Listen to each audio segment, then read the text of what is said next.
ברוכים הבאים לפודקאסט של שפות-שלי, בית ספר לאנגלית ושפות נוספות.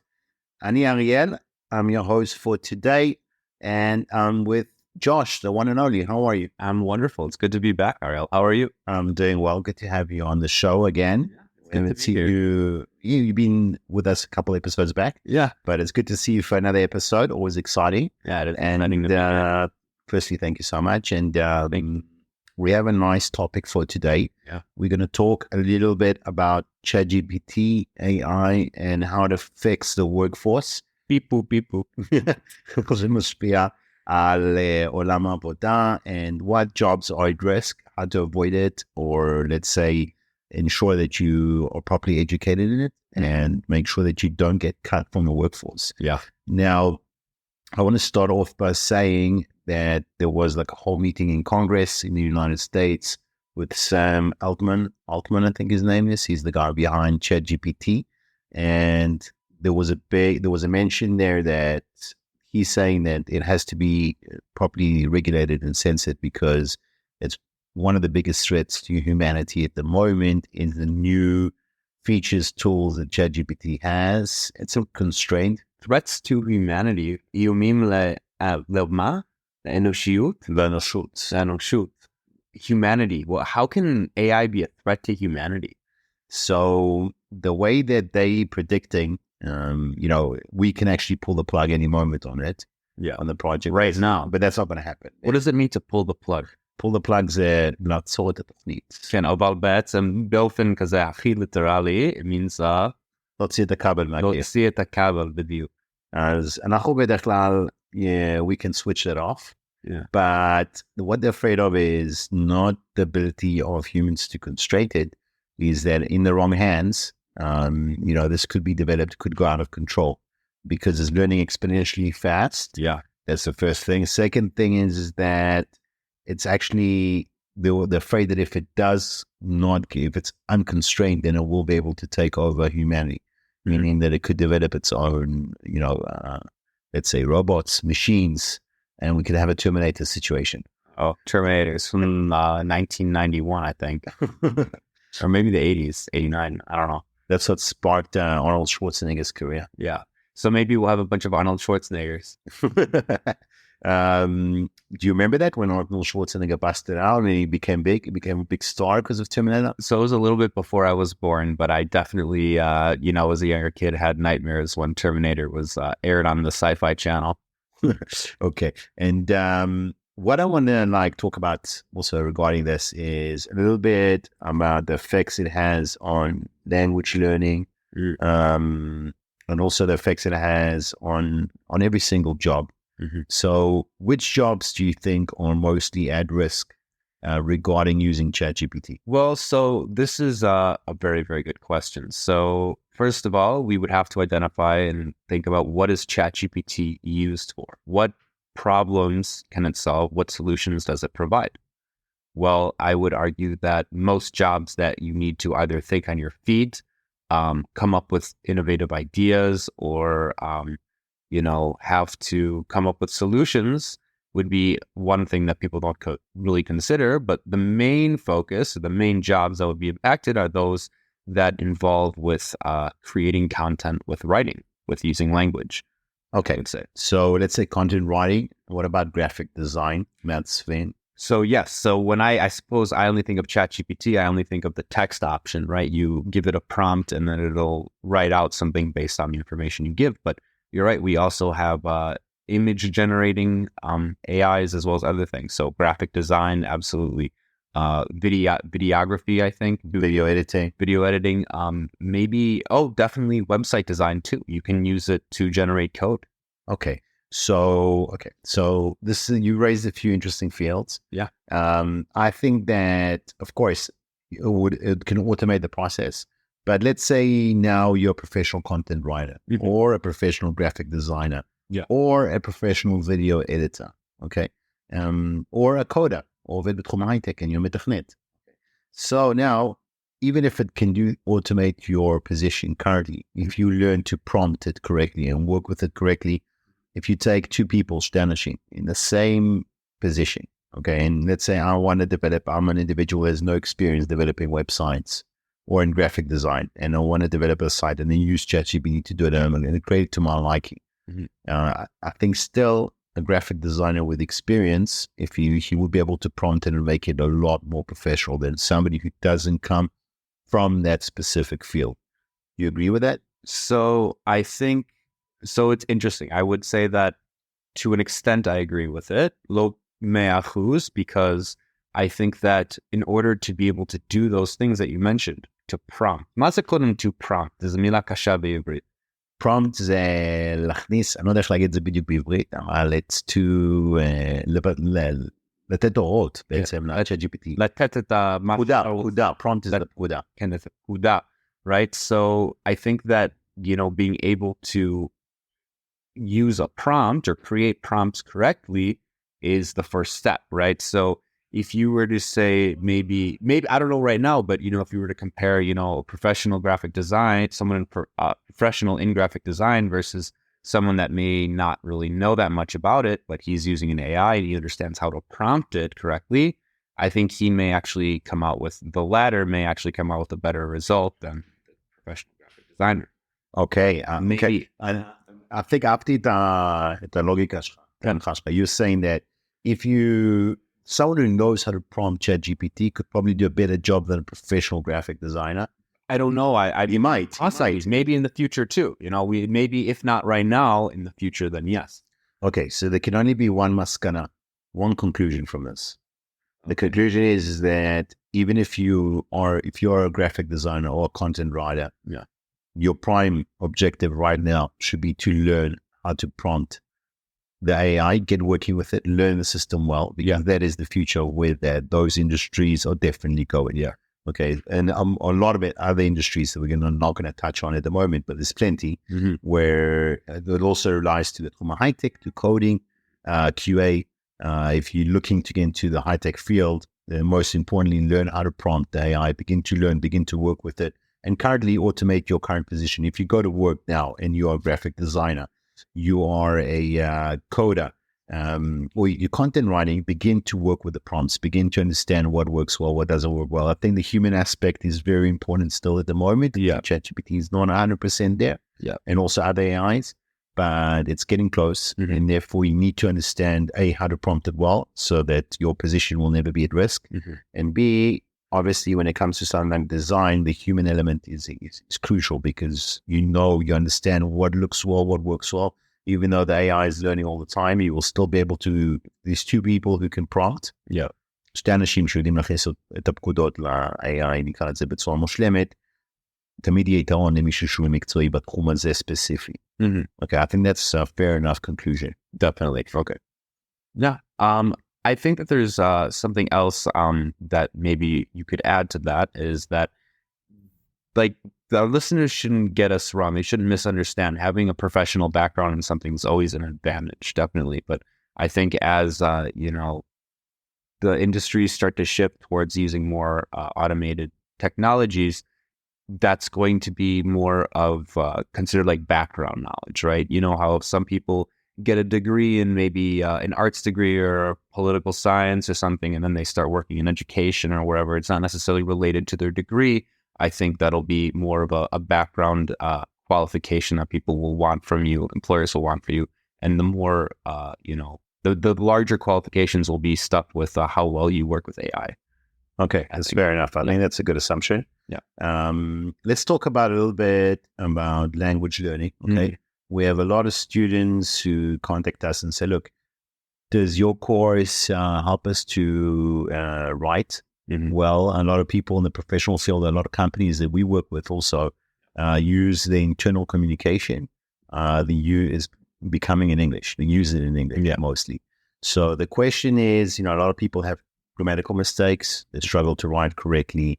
And therefore, the approach of service like ours, not just for speaking, but also to work on writing.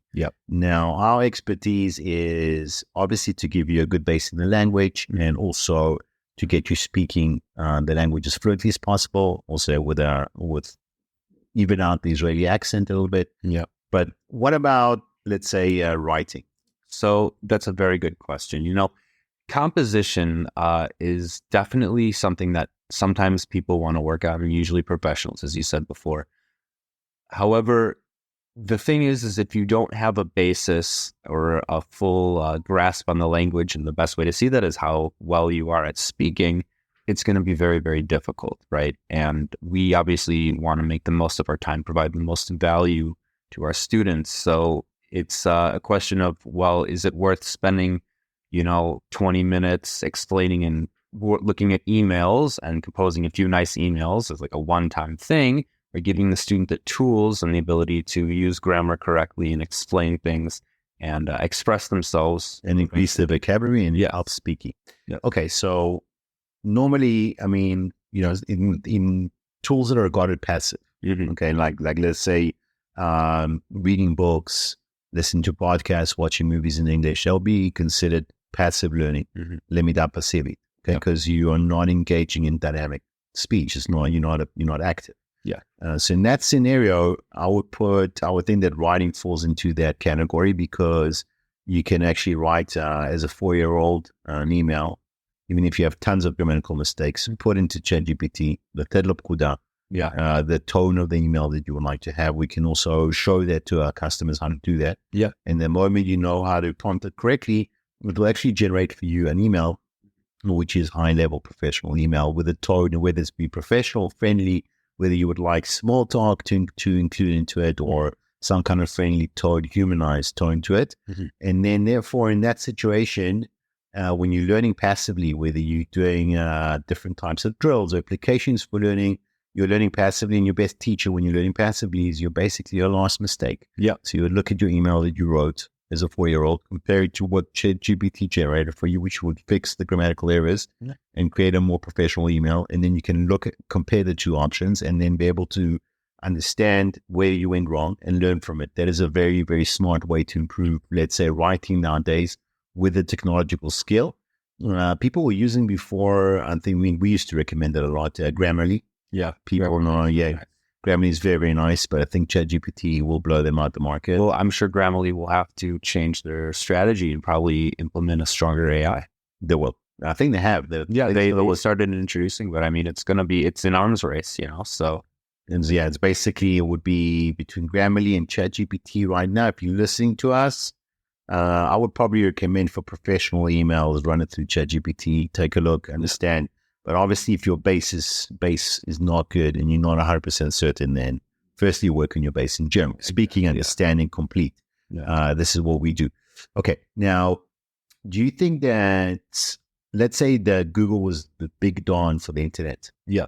How do you see Chatgpt and AI in general being like globally? I mean, for us and our job, it's been immense. Yeah, it's been it's been helpful. We always continue learning, bring new tools and researching all the time how to improve our game and our level and what we deliver on a human aspect. Do you think how do you compare it to, let's say, the dawn of the internet? So that's a very good question. Well, the dawn of the internet happened kind of when I was really young. I mean, you're really young. Yeah. Oh, thank you. But, when I was around 5 or 6, it was, I'd have homework assignments in first grade and second grade where I had to look in a dictionary, right? And I hated it, right? Going through a dictionary, finding the word, it was a real pain in the ass, as maybe you could say. However, once I realized that there was, the internet, you could actually just type in the word on Google, it was kind of like a cheat code, right? And I started, secretly going on Google, and my parents weren't looking, and, filling out the homework assignments, even though the teachers expected us to be using a dictionary, right? And do you know why though? Well, of course, because they want you to have to go through they have to, first of all, you have to be able to understand, alphabetical order and be able to find things. But it's the whole process of having to look for a word and going through that whole sort of research, to find one answer, which involves a lot of effort as well as, building kind of a work ethic. I think that I'd realized pretty lately recently, from one of our teachers here who speaks 5 languages, and he took on to learn Russian. And I think he told me something very interesting. I see him walking around with a thick dictionary, which is very unusual nowadays. This is Nishta Milan. But any word which he doesn't understand, he will look it up in the dictionary instead of Googling it quick. Why? He claims that it sticks a lot better in his mind. Yeah. If he puts an effort to research it, go into the dictionary, highlight it, put in the work required to actually understand the word and not get a quick release, the quick fix. Yeah. The world today is about quick fixes. Yeah. But there are a few. I mean, we teach in a very new method. I mean, we all the time thinking, researching how to improve the method. But there's some things from old school which, work. And one of those is specifically the work ethic of sometimes putting in the effort and looking it up and making it stick correctly. Okay, so that's been pretty interesting. I wanted to ask you, how do you see the future with ChatGPT? Do you see employment suffering, or do you think there'll be new jobs being added? And do you think that people will to bring it in as a tool? Do you think it's a positive, let's say, as a net positive or as a net negative? I can't say there's one or the other, but I think that it's going to be manifold. I think there's going to be many different things that we'll see as a result of this. Within the job market, I think that many people will ultimately be put out of a job, or at the very least, their job they'll have to take on additional responsibilities because some of their roles will be shortened as far as the time and effort it takes. So, specifically data analysts will probably be a big risk now. Because, I suppose. Yeah. So you have to learn immediately how to up your game with analytics. Or on the other hand, I've thought about this too, is maybe, adding the human element will be something that people require, right? So, relating to ChatGPT, right? If everyone, if we have a culture and it becomes understood that most of the content we're reading or consuming that's written is generated by an AI, there may be a sort of lethargy that's developed. What is lethargy in Hebrew? Lethargy is a suk shel atzlanut, like a starf bat, right? But like you like batut, chosech batut, right? Like you don't really care that much. And things won't be as genuine, right? I always kind of joke that, sometimes if you want to write a good, letter saying sorry or something that's genuine, you can go to ChatGPT and ask them to write a genuine, letter. But it's honestly, if, you see something really well written in 5 years, you're probably going to assume that it was written by ChatGPT. That's terrific. And thus it won't have the same feeling of being genuine, right? So I just want to tell you, you touched on an amazing point. זה נקודה מדהימה, שאני רוצה שנייה להרחיב עליה טיפה. Josh is talking about the authenticity and how genuine things are. And I want to expand on that a little bit, because this is a real mind blower. If you take a look at, let's say, the music industry, you take the songs written by the Beatles, Queen, music written in the 70s and the 80s, it had a lot more substance to it, okay, and a lot more, the lyrics were deeper.